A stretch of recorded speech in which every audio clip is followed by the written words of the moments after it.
G'day everyone and welcome back to our another monthly wrap. This one is a little bit different because as you can see, I'm not joined by Jackson in person this month. So it's the first time we've tried to do this remotely. Jackson, coming to us from Queensland down the link. How you doing? Going good. Good, John. How are you? Good, mate. A little bit disappointed because Easter's been run and won, and I did bring some gifts for you, but I guess I'll just have to share them with the rest of the team, these four pilly little eggs here, with you being up in Queensland. But it has been a huge month. It's just so big that when we ran into Easter, we're like, oh my goodness, Easter's already here. Can we really afford the 4 days of downtime? But we have headlined, the last couple of weeks or months really have been headlined by invoicing and wallet. We don't really want to talk about them a lot today though, Jackson, because there's so much other stuff we want to do, and the wallet and the invoicing has been subject to masterclasses and various other things, but fair to say they're huge for our users that are going to be accessible either now, depending on whether you're watching this, or in the coming days.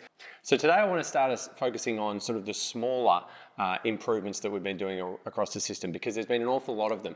And it starts at the very top, the login screen. Jackson, visual improvements are been a big part of March. That's right. Yeah, the login screen has been completely redesigned, mobile friendly, and users will have been seeing that for the past few weeks.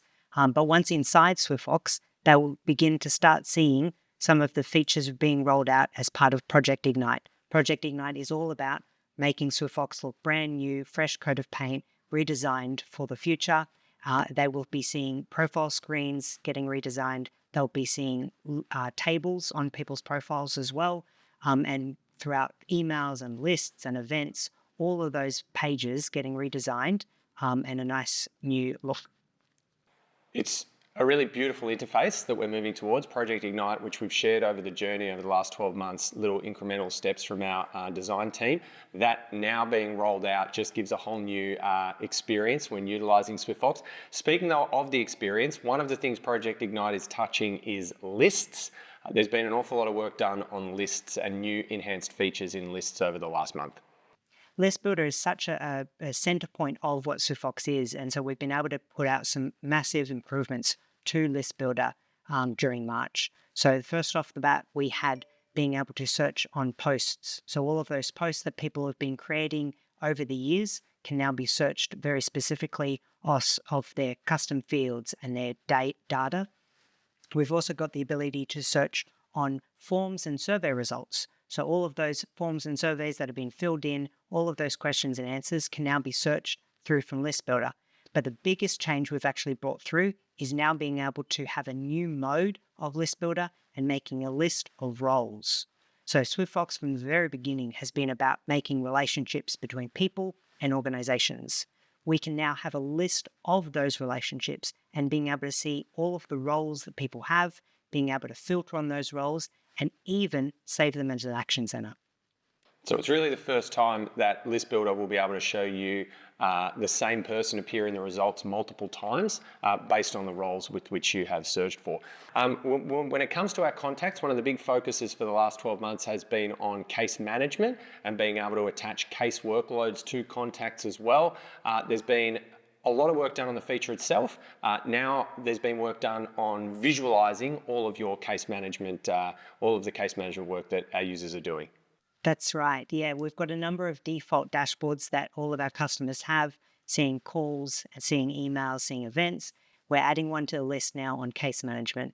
It's going to provide a nice clean snapshot of exactly what's happening in your case management of SwiftFox, being able to see what's outstanding, what's overdue, being able to see what's assigned to every staff member, all at your fingertips. And that dashboard will be fully exportable as well. That'll be look for that being rolled out over the coming weeks. A suite of other smaller stuff, Jackson. Do you just want to power through the highlights? Yeah, we had such a March Madness list of items. Some of the top ones off the list was that data tables on people's custom fields. You can now have required fields. So let's say you had a data table capturing 5 or 6 fields. You could say that 2 of them are required. They must be filled in before that data table row can be processed.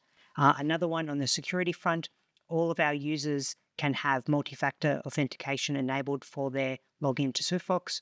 Admins can now come in and reset that multi-factor authentication just in case users, change their phones or forget their authentication details. We've also done some improvements to visits. So visits allowing you to go out and access your customers at a physical location and record that interaction. You can now visualize a map of that saved visit, and you can now also quickly progress to the next address on the list automatically from the end of the visit.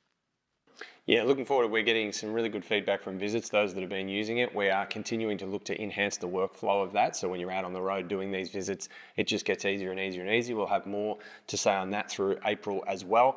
SwiftFox AI, we had more enhancements and improvements as we've all continuously mentioned. The SwiftFox AI roadmap will just be continually being rolled out. We've introduced individual email sending through SwiftFox AI, so not just being able to create an email list and then get the email builder to send it to dozens, if not hundreds to thousands of people.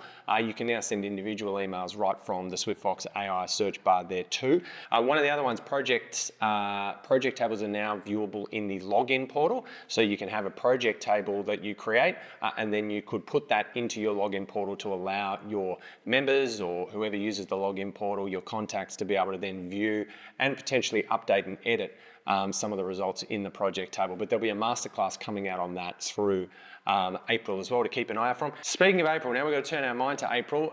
It's already well underway. There's, again, a lot of stuff that we're powering through.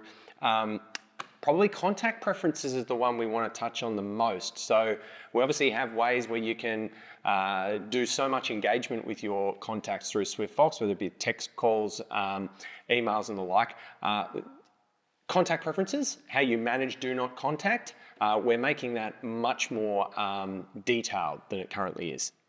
And I think not only detailed, but really trying to unify a lot of those preferences into one place. At the moment, when you look at a contact's profile in SwiftFox, they've got their email preferences, they've got their SMS preferences, they've even got address preferences. Each of those things is individually on the associated contact detail.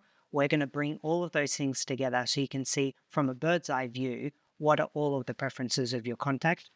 That will also expand into a new feature for contact restrictions. So being able to automatically exclude people from different features and lists. So maybe you're creating a call list and you know that this record never wants to get a call. You'll be able to put that restriction on their profile.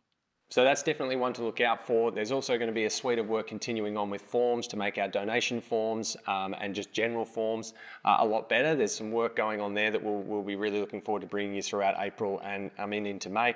And I also wanted to touch on events and automations. We recently put the call out to give us your feedback on events and automations and future enhancements that you want. That's going to be a real strong focus of the second half of the year, continuing to roll out enhancements and features in those heavily utilized areas of SwiftFox. Remember to head to the roadmap page and put your suggestions in for any enhancements that you'd like to both events and automations. Feel free to other features as well, but we are going to have a real focus on events and automations through the second half of the year. Particularly, we're doing a lot of that scoping up now, so now is a great time if you've got feedback on that. Jackson, anything else you wanted to add? I mean, there's been a lot. There has been a lot, but there's always more and more. We've got some big plans for April, and yeah, I'm definitely getting excited for this time next month where we can share what April brought. Maybe we'll be able to get to do it in person. This is our first one on the link. I think it worked well, but I just didn't feel the same connection as when you were sitting right next to me. I know. It was sad not being there, but with all those public holidays, I think it was the best choice. Look, I've already got tickets booked for April, and I'll be down there, bells and whistles. All right, we'll make sure we wheel the chair out onto the set for the next one. We'll hold you to that. All right, I've got a couple of eggs that I've got to go deliver upstairs, given you don't need them. Thank you very much to all of our viewers and users for another monthly wrap. Really look forward to talking to you again in a month and showcasing everything we've got to offer in SwiftFox through April.